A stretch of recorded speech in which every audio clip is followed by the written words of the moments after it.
Bom, a ideia do vídeo de hoje é falar um pouco sobre sociologia brasileira, né? Ou então, na verdade, começar a apresentar o que é a sociologia brasileira. Aqui, especificamente, eu vou falar hoje do surgimento, digamos assim, da sociologia no Brasil, ou os primeiros passos dela, né?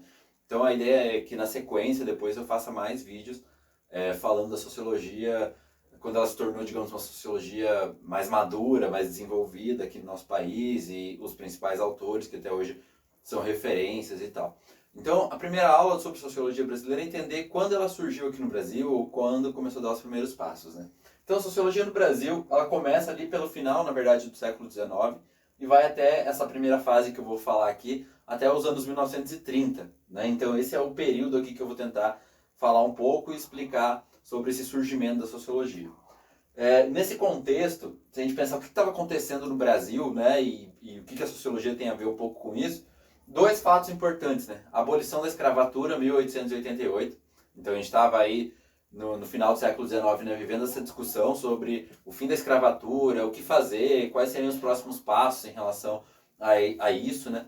Infelizmente, em geral, prevaleceu uma perspectiva que foi acabar com a escravidão, mas que manteve uma sociedade extremamente desigual, porque, por exemplo, não houve nenhum tipo de reparação, não houve nenhum tipo de, por exemplo, de planejamento, né, do que fazer com essa população que era escravizada até 1888 e o que seria dela depois disso. Então, uma população que ficou à própria sorte, né, não teve nenhum tipo de indenização, digamos assim, né, pelas gerações todas que foram escravizadas e isso depois a gente inclusive a ideia é fazer outros vídeos pensando nas consequências disso para o Brasil, mas a princípio estava acontecendo a discussão sobre a abolição, como ela seria e como resolver isso, né? E a República, né, que foi logo em seguida da abolição, 1889, conduzida pelos militares, né? Foram os militares que, digamos assim, deram um golpe na monarquia, expulsaram o Dom Pedro II, a família imperial, instituíram no Brasil uma república, então a princípio controlada pelos militares, e nos primeiros tempos aí da nossa república conduzida, controlada pelos militares, né? Militares influenciados aí, já gravei aqui alguns vídeos sobre positivismo, né? Influenciados pelas ideias positivistas, por exemplo, que vinham do Augusto Comte, né? Que foi o primeiro cara lá na Europa, na França, a já tentar formular uma ideia de uma ciência social, né? De uma sociologia. Então, no contexto do que acontecia no Brasil, final do século XIX, início do século XX, era pensar isso, né? Dois fatos que provocavam a discussão política, social no país. A abolição e a proclamação da República, né? Então eram dois fatos importantes. O que levava a uma grande questão naquele momento, né? Os brasileiros, digamos, os intelectuais brasileiros aí envolvidos com política, economia e tal, sociologia, estavam preocupados em responder a seguinte questão, né? O Brasil se tornaria uma sociedade moderna? Claro, qual era a referência de modernidade para eles? A Europa, né? Então, pensar a Europa aí já passando, né, pela Revolução Industrial, já tinha passado pela Revolução Industrial, transformações políticas como a Revolução Francesa, né, são as duas apontadas como a Revolução Industrial, né, com uma mudança econômica profunda na sociedade, naquele momento, né, de uma sociedade que deixou de ser agrícola para ser uma sociedade industrializada, urbanizada, e a Revolução Francesa como símbolo da transformação política, né, a decadência da monarquia e a ascensão dos regimes republicanos, democráticos e tal. Então, aqui no Brasil, a questão desse momento era essa, né? O Brasil também poderia passar por essas transformações e se tornar uma sociedade urbana, industrializada, com um Estado forte, o governo, né? Se a gente, para quem ainda não estudou a diferença entre Estado e governo, também pode entender aqui, então, como sinônimos, né? Discutindo como seria o governo brasileiro, tanto é que eu coloquei aqui entre parênteses, né? Eram as duas grandes discussões nesse momento, então, dos intelectuais brasileiros, dos políticos brasileiros, enfim, pensadores e influenciadores da nossa vida social. Discutir se o Brasil seria uma sociedade moderna nos moldes europeus, né, do que era a modernidade na Europa naquele momento, no final do século XIX, início do século XX, e duas discussões basicamente surgiram no Brasil nesse momento muito fortes para esse início da sociologia, que era a discussão racial, né, e aí, claro, movida, como eu disse, a ver com a discussão sobre a abolição. Então, geralmente, daí que é muito comum você pegar autores desse momento e ver a discussão sobre a formação do Brasil, de negros, brancos, indígenas, né, que geralmente são apontadas como as três raças, né, formadoras da nossa população, do nosso povo. Claro que hoje a gente entende que do ponto de vista biológico não existe o conceito de raça, né, isso já, pelos biólogos, já foi resolvido, digamos assim. Mas do ponto de vista social isso ainda tem uma longa discussão. Por quê, né? Porque senão a gente não falaria de racismo, por exemplo, né? É um tema que atualmente está muito forte aí a partir dos protestos nos Estados Unidos e questões também em relação até à pandemia, desigualdade no acesso aqui nas periferias brasileiras, em grande parte com população afro, né? De origem afro. Então, esses autores naquele momento estavam discutindo a questão racial também, já tinha a questão da abolição, da república, e essa formação então do Brasil vem à tona. Esses primeiros sociólogos, digamos assim, procuram discutir então uma questão racial, da formação racial do Brasil, e se isso teria alguma interferência no nosso desenvolvimento, né? Se essa mistura de povos, digamos assim, aqui no Brasil, de negros, brancos e indígenas em geral, né, a discussão, ela seria, por exemplo, um impedimento, né, algo que travava esse desenvolvimento do Brasil rumo à modernidade, ou que não, né, isso não seria, ou seria indiferente, não faria nenhuma diferença. Então, nesse momento, uma discussão sobre raça é muito forte e a influência dessa formação racial para o desenvolvimento do nosso país. E uma questão de Estado, ou como eu falei, quem ainda não viu a diferença, as discussões, eu gravei um vídeo até sobre Estado, mas enfim, mais pra frente, né, a ideia também é avançar nas discussões sobre formas de governo. Qualquer coisa volta lá, né? Mas também pode entender como governo, tanto faz. Você pode, aqui nesse caso não vai fazer tanta diferença a gente entender Estado ou governo, entenda aqui como a mesma coisa. Então, nesse momento, essa questão era norteadora. O Brasil seria um país moderno, como os países europeus, né, os centros da Europa ali, Inglaterra, Alemanha, França, enfim. E se fosse, né, duas questões giravam muito nessas discussões. Então, a questão da formação racial do nosso país e da discussão da formação política, né? E aí, dois autores nesse momento se destacam, né? Um é chamado Nina Rodrigues. Muitas vezes, às vezes as pessoas acham que ele é uma mulher, né, por ser Nina, mas é que na verdade o nome dele, esse é só, digamos assim, o sobrenome dele, né? Então, o Nina Rodrigues, eu tenho aqui um livro dele, né, Os Africanos no Brasil. Então, caso alguém, enfim, queira até uma referência, por exemplo, Os Africanos no Brasil, Nina Rodrigues, ele é um cara que se destaca. O Nina Rodrigues, isso é uma característica daquele momento, né? O Nina Rodrigues, ele era médico, ele não era sociólogo. Não existia, por exemplo, então, se alguém às vezes pergunta, mas e qual curso de sociologia ele fez? Enfim, qual era a formação dele?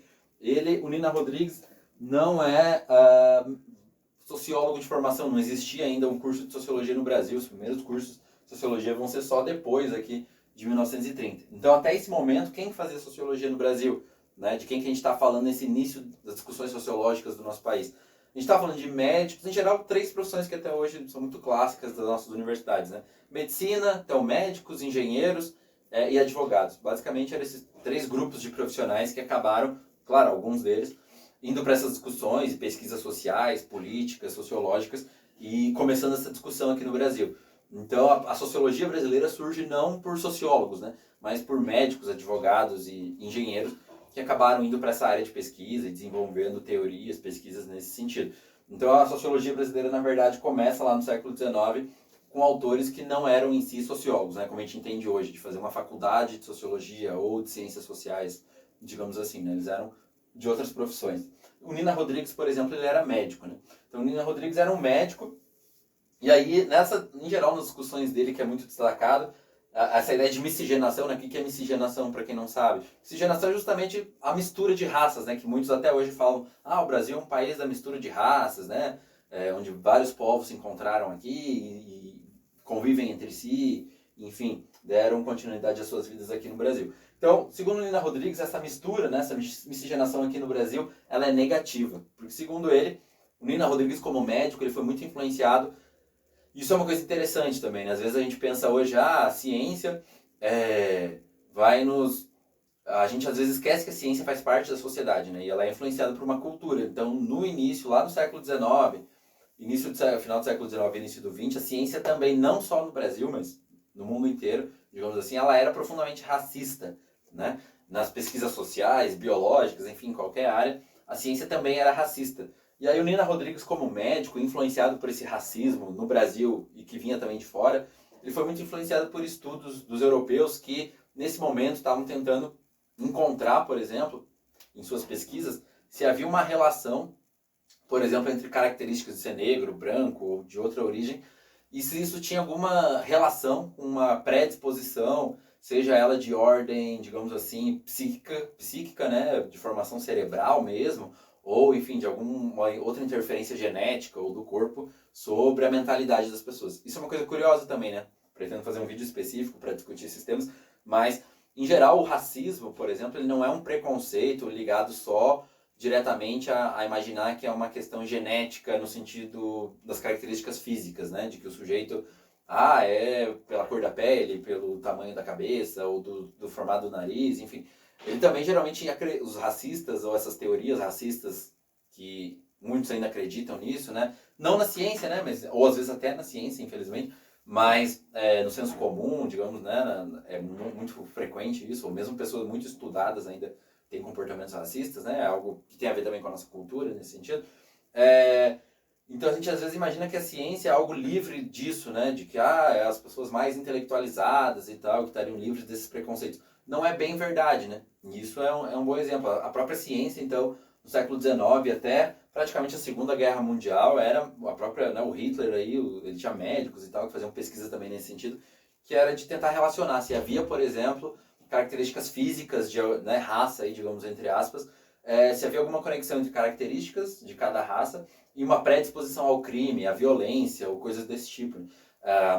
Isso ainda até existe, né? Teve até essa semana aqui no Brasil uma polêmica, enfim, de uma mulher que postou um vídeo fazendo esse tipo de relação, né? Então, que não é uma coisa de agora, já. Então, lá o Nina Rodrigues, por ser médico, também era muito influenciado por esse tipo de pesquisa, então, que procurava medir características físicas de cada raça, enfim, de cada origem de ser humano, digamos, né, no sentido étnico, racial, de medir se a cor da pele, o tamanho da cabeça ou outras características físicas tinham alguma relação com uma predisposição ao crime, à violência ou outras características sociais consideradas negativas. Né? Então, e aí, claro, esses caras geralmente chegavam na conclusão dessas pesquisas de que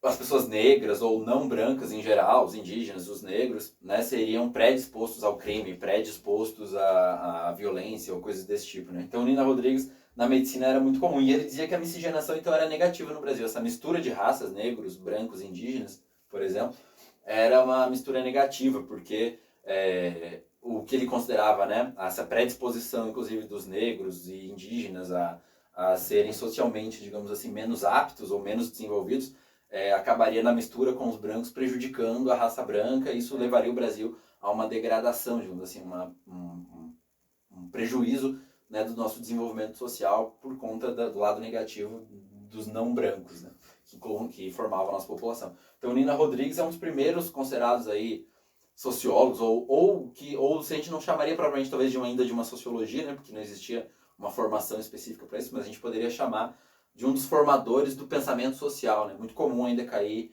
Nina Rodrigues, pergunta sobre ele, então, no vestibular. Então, Nina Rodrigues era basicamente essa ideia do pensamento dele, né? Puxando para a medicina, relacionar essas características físicas da população a uma predisposição à criminalidade, à violência, ou, em geral, coisas negativas, claro, quando ele se relacionava aos não brancos, né? Sempre nesse sentido. Então, para ele, a miscigenação, quando os negros se misturavam com os brancos ou os indígenas, enfim, isso causaria problemas para a nossa população, que afetaria o nosso desenvolvimento. Né? Se você tem, então, o que ele considerava raças inferiores se misturando com raças superiores, segundo ele, isso afetaria, né, de um modo prejudicial à nossa população, né, enfraquecendo, digamos assim, a vitalidade, a capacidade intelectual das pessoas brancas, né? Então, e para ele seria um dos sentidos da explicação do porquê o Brasil talvez não se tornaria um país moderno, ou teria que resolver isso, né, para ser um país moderno. Claro, aí no sentido de imaginar que a população brasileira deveria se embranquecer, digamos assim, cada vez mais. Isso meio que aconteceu, né? Se a gente lembrar, no final da escravidão, uma coisa que acontece, né? Tá, acabou a escravidão, quem que vai trabalhar nas lavouras de café, por exemplo?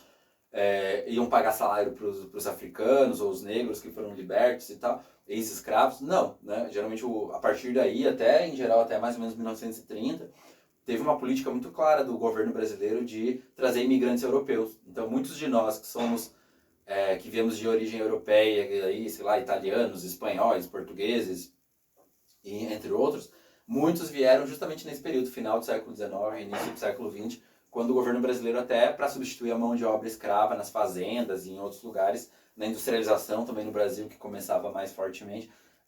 Então isso também mostrou um lado desse tipo de ideia que estava circulando, né? Acabou a escravidão, mas então não vamos pagar salário aos negros, vamos trazer europeus para trabalhar de forma assalariada, ou seja, né, e até pensando nesse sentido de vamos embranquecer a nossa população. O Brasil Só para ter uma ideia, o Brasil é, em geral, o país mais negro fora da África, né? Se eu não me engano. Mesmo considerando a África, acho que o Brasil só está atrás em número de população negra, só está atrás da Nigéria. Né? Calcula-se que mais ou menos 5 milhões de negros foram trazidos para o Brasil durante o período do tráfico, da escravidão aqui no nosso país. Né? Então, Nina Rodrigues é muito marcado por essas ideias, né? De relacionar até essas ideias que vinham da medicina daquele momento, que era relacionar características físicas a uma predisposição social, a criminalidade ou coisas desse tipo. E outro cara que é muito marcado nesse início de pensamento social brasileiro é o Oliveira Viana. Tem um livro dele também, que é o clássico, no caso do Oliveira Viana, né, Populações Meridionais do Brasil. Esse livro aqui é tão velho que caiu a capa já, enfim, eu já comprei ele no sebo sem capa e tudo. Eu gosto bastante desse livro, não nem tanto pelas ideias, digamos assim, mas porque uma coisa que quando eu comprei foi bem legal que eu achei. Claro, o livro é bem antigo, é bem velho, então isso eu também gosto bastante de história, então é uma coisa que pra mim é legal, ficar imaginando essa questão histórica, comprar livro em sebo em geral tem essa coisa legal. Às vezes tem um lado meio até de partir o coração que tem livros que às vezes tem até dedicatória, né, e as pessoas vendem no sebo, eu fico pensando, putz, né, alguém se deu o trabalho de escrever uma dedicatória pra você num livro, e você vende o livro, né, que a pessoa te deu. Mas enfim, uma coisa que eu acho legal é que esse livro veio com fichamento, achei isso muito legal, né, de pegar e imaginar que alguém em algum momento leu esse livro. As páginas estão bem amarelas, bem velhas também. Então pode ser que esse fechamento talvez seja até, sei lá, mais velho que eu, tenha quase a mesma idade que eu. E ele veio aqui junto, né? Achei muito legal. Às vezes eu fico olhando, lendo esses fechamentos também, que alguém fez, não sei quem, não tem identificação também. E mesmo que tivesse, provavelmente não conheceria a pessoa, né? Então eu comprei num sebo, né? O Populações Meridionais do Brasil, um livro do Oliveira Viana, que é o clássico nesse caso dele, que geralmente é o que, se você for para uma faculdade de sociologia, professor na disciplina de pensamento social vai pedir para você ler, para entender, né, essa formulação inicial aí dos primeiros pensadores, digamos assim, de uma sociologia brasileira. O Oliveira Viana, no caso dele, ele era o Nina Rodrigues, né, médico, como eu falei. O Oliveira Viana era advogado, né? Então ele teve uma formação no direito. O Oliveira Viana, ele traz também essa discussão racial, que era muito forte na época. Segundo ele, justamente, só que ele tinha uma perspectiva um pouco diferente, né? Enquanto para o Nina Rodrigues, ele acreditava que essa mistura da população enfraquecia ou prejudicava o desenvolvimento da nossa população. O Oliveira Viana acreditava que era justamente pela essa mistura entre negros, brancos e indígenas, por exemplo, que a população ia se embranquecer. Então ele apostava nesse embranquecimento da população, né? Ele acreditava que em algumas gerações, com essa mistura, na verdade o que ia acontecendo era embranquecer a população e, claro, para ele também, influenciado aí por pensamentos racistas da época e desenvolvendo esse pensamento mais racista, ele também acreditava que esse embranquecimento seria favorável e melhoraria a nossa população, para o nosso desenvolvimento social, econômico, político, enfim. Então, Oliveira Viana também, ele só tem essa diferença, acho que em relação ao, né, Nina Rodrigues, que para ele, essa miscigenação com o tempo levaria a um embranquecimento das características da nossa população, e isso para ele, e aí lembrando, né, o racismo tem essa marca, então, só reforçando, não é só pensar em características físicas, mas acreditar que também existe uma influência psíquica, né? De capacidade de inteligência, de pensamento. Então, para eles, ou seja, nesse caso, né, a população se embranquecer significava melhorar a capacidade de raciocínio, de pensamento, coisas nesse sentido. Obviamente que a gente hoje, nesse sentido, descarta, né? Todo mundo sabe que isso é totalmente equivocado, fazer esses tipos de relação, seja por demonstrações biológicas ou mesmo sociais, né? Em geral, a gente sabe que certos grupos estão mais vulneráveis à criminalidade ou coisas do tipo, não é por uma questão biológica, não é por uma questão genética, mas é por uma questão social, né? Falta de acesso a estudo, falta de acesso a emprego, renda de qualidade, né? Ou que seja suficiente para suprir todas as suas necessidades. Então hoje a gente já sabe que a desigualdade social é que gera esses problemas de violência e coisas do tipo. Então hoje a gente já sabe explicar de outras formas. Mas esses primeiros autores estavam acreditando que tinha a ver com uma questão biológica, né? Então, porque a ciência, não só no Brasil, mas no mundo inteiro, era uma ciência ainda muito racista, né? Muito marcada por isso. E a nossa população em geral ainda o próprio espaço científico, né? A gente tem, se a gente for analisar os pesquisadores brasileiros, né? Se for rapidamente pesquisar, tem poucos negros, por exemplo, tem poucos indígenas, menos indígenas ainda, né? Porque, historicamente, nossa população, os brancos em geral tiveram vantagens. E a gente explica essas vantagens socialmente, né? No sentido de mais acesso à educação, mais acesso a emprego, renda, coisas desse tipo, né? Então, o Oliveira Viana tem uma outra discussão também que é interessante, né? Ele levanta a ideia de que o Estado brasileiro, historicamente, foi formado de uma forma frágil, né? O governo, Só ressaltando, né, para quem às vezes não sabe essa diferença de Estado e governo, pode entender Estado como governo mesmo, né? Rapidamente, Estado seria as instituições fixas de um país, né? Quando a gente pensa no nosso território, o Congresso, o Judiciário, por exemplo, os poderes, as instituições do nosso país, elas são o nosso Estado. E o governo é uma administração temporária, né? Pensar, por exemplo, o prefeito da sua cidade, o governador do seu estado, pensar o presidente do país, eles são governos, ou seja, são temporários, né? Eles vão sendo trocados aí de eleição em eleição. Então, o Oliveira Viana também levanta uma questão que é a discussão do Estado, né? Que para ele era importante, segundo ele, um problema histórico que a gente tinha no estágio do frágil, né? Ou seja, uma formação de um governo frágil ao longo do tempo. O Brasil teria se formado como um país, digamos assim, de pouca solidariedade, de pouca união política, porque ao longo da nossa história, os grandes fazendeiros aqui, digamos assim, os grandes poderosos do nosso país, que teriam se formado independentemente, controlado suas terras, suas regiões, porque, segundo ele, não havia um inimigo externo, a própria coroa portuguesa, na época, desde a colonização, não teria conseguido impor seu poder, em alguns momentos até porque era conveniente a ela, sobre esses grandes poderosos, fazendeiros em geral, né? O Brasil até hoje, o peso dos grandes empresários agrícolas e tal é muito forte, né? Naquela época, há séculos atrás, ainda mais. Então, Oliveira Viana também traz essa discussão, né? Que era um problema para o nosso desenvolvimento moderno. Que, se a gente pensar, como eu disse, baseado nos modelos europeus, a formação dos governos, né? Dos estados nacionais foi importante na Europa. E aqui no Brasil, segundo ele, a gente tinha um problema, que também o nosso, além dessa discussão da questão racial, a gente teria um problema que era a formação frágil do nosso governo, que, segundo ele, não teve um inimigo externo para gerar uma união política entre nós, que não teve a própria coroa portuguesa, à época da colonização, não conseguiu se impor. Então, a nossa política era uma política muito baseada em, digamos assim, locais independentes. As pessoas não dependiam muito do governo, e isso não gerou entre nós uma união forte para que o governo fosse necessário, impusesse à população a condução do desenvolvimento social, digamos assim, e a modernização do nosso país, né? Então isso também é interessante. Então a ideia da aula de hoje é um pouco essa, né? Entender esse surgimento da sociologia. Claro, depois de 1930, aí justamente para... tem um autor que é muito polêmico também, embora isso é muito curioso, né? Porque depois a ideia é entrar em Gilberto Freire, outros autores. Gilberto Freire é muito polêmico justamente por entrar nessa questão racial, né? Mas ele traz outras discussões, enfim. Então, depois de 1930 que de fato começamos a ter os primeiros sociólogos, né? As pessoas formadas e que estudavam, faziam graduação, mestrado, doutorado, né? Então, depois que vem aí a geração geralmente os três clássicos, né? Depois disso, a partir de 1930, que é o Gilberto Freire, o Sérgio Buarque de Holanda e o Florestan Fernandes, né? Então, mas a ideia é deixar isso para uma outra aula, que já está suficiente para entender então esse início da sociologia aqui no Brasil. Então, por hoje é isso. Obrigado. Espero que tenha ajudado vocês.